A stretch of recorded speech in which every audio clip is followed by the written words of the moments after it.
Բարի երեկո, սիրելի հայրենակիցներ, տեսեք հետքը ինչ է հրապարակել։ Վարչապետի ու 10 նախարարությունների աշխատակազմերն իրար հետ 41 միլիարդ 530 միլիոն դրամ պարգևավճար, դրամական խրախուսում, ավելացում, ինչ են ասում դրան։ Այդքան գումար են ստացել վերջին 5 տարիների ընթացքում։ Այստեղ ներառված չի պաշտպանության նախարարությունը եւ արտաքին գործերի նախարարությունը, որ հարցումներին չեն պատասխանում։ Իսկ մնացած նախարարությունները չեն ասում թե նախարարները եւ փոխնախարարները որքան ավելացում պարգևավճար խրախուսում են ստացել։ Այսինքն, վերջին 5 տարվա ընթացքում ավելի քան 110 միլիոն դոլար գումար, այսինքն աշխատավարձերից դուրս է, աշխատավարձերը մարդիկ ստանում են 110 միլիոն դոլար փող բաժանվել է իշխանության վերնախավի մեջ։ Ովքեր են վերնախավը։ Վերնախավը դրանք ավակ մասնագետը չի, ուսուցիչ չի, կադաստրի կոմիտեի, չգիտեմ, գլխավոր մասնագետը չի։ Վերնախավը դա սիրելի հայրենակիցներ գիտեք։ Նախարարը, փոխնախարարներն, ովքեր քաղաքպայմանագրից են, իշխանության վերնախավից են, կառավարությունում վարչապետ, փոխվարչապետեր, հա,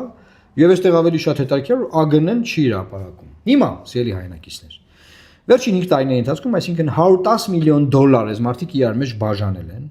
Այս նոր տարուն ամեն падգամավորին 3 միլիոն դրամ են տվել, ամեն նախարարին 6-ից 7 միլիոն դրամ են տվել, փոխվարչապետերին ավելի շատ, վարչապետին ավելի շատ։ Եվ 3-10,000 դրամ ասեցին ավելացնում ենք թոշակառուների համար։ Այսինքն վերջին 8 տարվա ընթացքում ինչ իշխանություն են,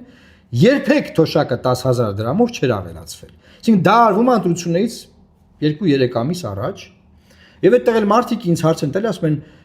այդ հայտարարության մեջ ինչ է ասվել, ցածր թոշակը 10,000 դրամ կավելացվի, իսկ բարձրները մի քիչ ավելի քիչ։ Մարդ հարցում ասում է, կներեք, ո՞րն է բարձրը։ Այսինքն որ նախարարը 7 միլիոն դրամ է ստանում։ Այդ բարձր չի, բայց ինչ որ մեկը թոշակը բարձր է, իր այդ բարձր թոշակին փողը չեն ավելացնում գոնե այն 10,000-ի չափով, որը ավելացրել են։ Իմացեք բյուջեով նման բան պլանավորված չի եղել։ Եվ սա արվում է սիրելի հայրենակիցներ զուտ ընտրությունների համար։ Հիմա, եթե նախկինում, օրինակ, մենք պայքարում ենք, օրինակ հանրապետական կուսակցությունը դաստով 10,000 դրամով ընտրակաշարք էր բաժանում 17 թվականից, դաստով ընտրակաշարք բաժանում էր հանրապետական կուսակցությունը։ Մենք դրա դեմ պայքարում էինք։ Հիմա ինչա տեղի ունեցել։ Այդ ընտրակաշարքը օրինակ բաժանում էին, դե թալանում էին, հետո բաժանում էին։ Պարզա, ինչ որ օլիգարխները բերում էին, փողը բաժանում էր։ Հիմա այս իշխանությունն ինչ է անում։ Իշխանությունը բյուջեից սաղ ժողովրդի փողը հավաքում է իր մոտ ու ինքը իր վերընտրվելու համար սկսում է այդ փողը տալ։